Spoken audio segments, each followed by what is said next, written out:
একটা পানির বোতল ছুঁড়ে মারা হলো, সেই পানির বোতলটা ঠিক মাহফুজ সাহেবের মাথায় এসে লাগলো। যেই মাহফুজ সাহেব হচ্ছে জুলাই আন্দোলনের মাস্টারমাইন্ড, আর সেই মাস্টারমাইন্ডের মাথায় তুচ্ছ একটা পানির বোতল এসে আঘাত আনলো। এই পানির বোতল যদি মিনারেল ওয়াটারেও ভরা থাকে তাহলে এর মূল্য সর্বোচ্চ ১৫ থেকে ২০ টাকা। আর যদি বোতলটা খালি হয় তাহলে এর কোনো ভ্যালুই নেই। অথচ এই একটা পানির বোতলের আঘাত মাহফুজ সাহেবকে শারীরিকভাবে ক্ষতি না করলেও তার মানসিকতায় কত বড় ধরনের প্রভাব ফেলছে আপনি একবার ভাবতে পারেন। এমনকি শুধু মাহফুজ সাহেব নয়, গোটা সরকার, গোটা সমন্বয়ক সবারই মানসিকতায় কিন্তু এই পানির বোতলটা ব্যাপক একটা আঘাত আনছে। এবার আসা যাক আসল কথায়। মাহফুজ সাহেবের দিকে যে পানির বোতলটা ছুঁড়ে মারা হয়েছে, ওই বোতলের সাথে কম পরিমাণ হোক বা বেশি পরিমাণ হোক, ক্ষোভ কিন্তু ছিলই। এখন ওই ক্ষোভটা কোথা থেকে আসলো? দেখেন, মাহফুজ সাহেব কিন্তু বর্তমান সরকারের একজন উপদেষ্টা। এছাড়াও তার বড় পরিচয়, তিনি হচ্ছে জুলাই আন্দোলনের মাস্টারমাইন্ড। আর জুলাই আন্দোলনের রক্তের দাগ এখনো কিন্তু শুকায়নি। জুলাই আন্দোলনে পরা টি-শার্টগুলো এখনো হয়তো ঘরের কোনো কোণে পড়ে আছে। তাতে এখনো ঘাম আছে, সেই টি-শার্ট এখনো ধোয়া হয়নি। এই অবস্থায় এত অল্প দিনে মাহফুজ সাহেবের প্রতি মানুষের কেন এত ক্ষোভ? দেখেন, আপনিও সহজ এবং সরলভাবে চিন্তা করলে বুঝতে পারবেন যে এই বোতলের পিছনে আসলে কিসের ক্ষোভ। জুলাই আগস্টের যে আন্দোলন, এটা কিন্তু হিউজ একটা আন্দোলন। কিন্তু এইখানে সবথেকে বড় যে বিষয়টার গ্যাপ ছিল তা হচ্ছে এই যে মানুষগুলো একত্রিত হয়েছিল, তাদের চিন্তা, চেতনা, আদর্শ কিন্তু এক না। তারা একেকজন একেক আদর্শের, একেকজন একেক চিন্তাধারার, একেকজন একেক ধরনের মন মানসিকতার। এখন এই সরকার গঠনের পর সেই তাদের যে ভিন্নতা, তাদের যে মতপার্থক্য, তাদের যে মনের পার্থক্য, এইটা কিন্তু দিন যাচ্ছে আর প্রকাশ পাচ্ছে। আর এই মতপার্থক্য, এই আদর্শিক পার্থক্যের কারণেই কিন্তু জুলাই আন্দোলনের যারা নেতৃত্ব দিছে, মাহফুজ সাহেব সহ সকলের কথাই কিন্তু ভিন্নতা আমরা খেয়াল করি। যেমন ধরেন, মাহফুজ সাহেব কিছুদিন আগেও সংবিধানের বিরুদ্ধে কথা বলছে, মুক্তিযোদ্ধাদের বিরুদ্ধে কথা বলছে, মুক্তিযুদ্ধের ইতিহাস নিয়ে বিরূপ মন্তব্য করছে। অথচ তিনি এই সময়ে এসে রাজাকারদের বিরুদ্ধে কথা বলতেছেন, রাজাকারদের উৎখাত করার কথা বলতেছেন, তাদের ক্ষমা চাওয়ার কথা বলতেছেন, তাদের বিচারের কথা বলতেছেন। এই যে তার আগের কথায় যারা সমর্থন জানাইছিল, এখন কিন্তু সেই একই মানুষগুলো তার কথায় বিরোধিতা করতেছে। আর এই জুলাই আন্দোলনকারী এই মানুষগুলোর যদি আদর্শ, চিন্তা চেতনা এক হতো তাহলে কি হতো? আসেন আমরা একটু বোঝার চেষ্টা করি। এদের চিন্তাধারা, এদের আদর্শ যদি এক হইতো তাহলে, এরা যদি সমাজতান্ত্রিক হইতো তাহলে বাংলাদেশ এখন সমাজতান্ত্রিক দেশ হয়ে যাইত। এরা যদি স্বৈরাচার হইতো তাহলে বাংলাদেশ এখন স্বৈরাচারের আন্ডারে চলে যেত।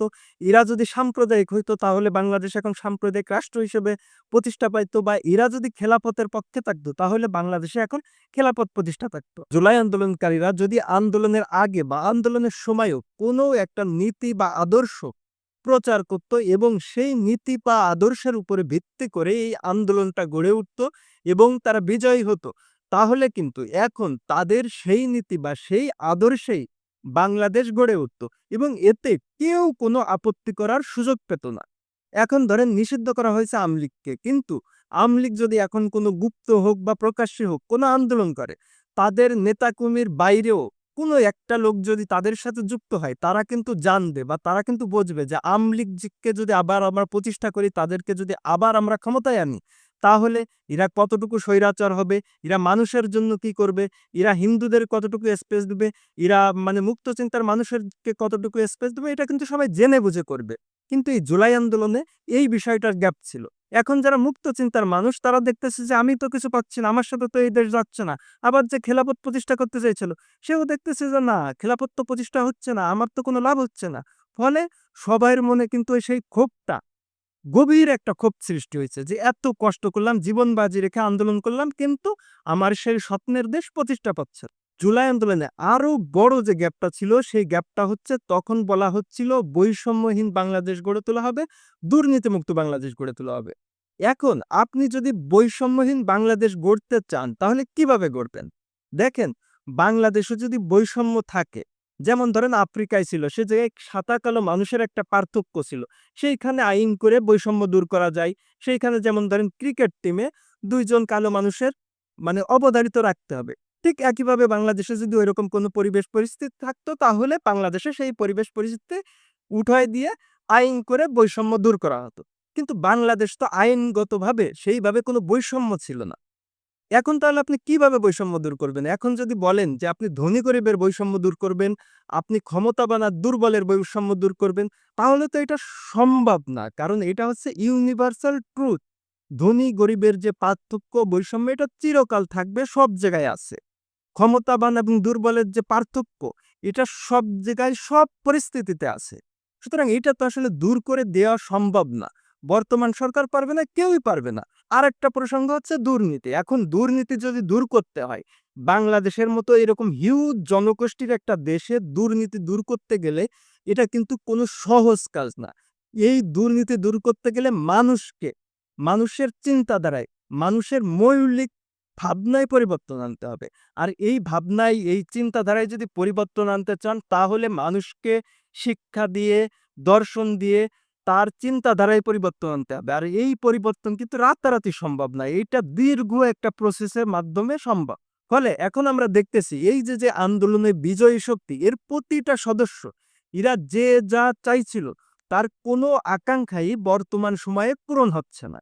এমনকি এই আন্দোলনকারীরা যারা সরকার গঠন করছে, যারা সরকারের বাইরে আছে, যারা বিজয়ী শক্তি, এই বিজয়ী শক্তি প্রত্যেকের মাঝেই মতবিরোধ। আর এই মতবিরোধের মূল কারণ হচ্ছে এদের আদর্শিক পার্থক্য। আর যখন এরকম একটা শক্তি বা এরকম একটা সরকারের নীতি বা আদর্শ এক থাকে না, তাদের মনের সাথে মনের মিল নেই, তাদের একের সাথে অপরের মিল নেই, যখন তাদের একের সাথে অপরের বিরোধ, তখন কিন্তু এরকম তুচ্ছ একটা পানির বোতলও এরকম বিশাল এক সাম্রাজ্যে ধস নামায় দিতে পারে। তাদের আত্মবিশ্বাস, তাদের লক্ষ্য সবকিছু চুরমার করে দিতে পারে।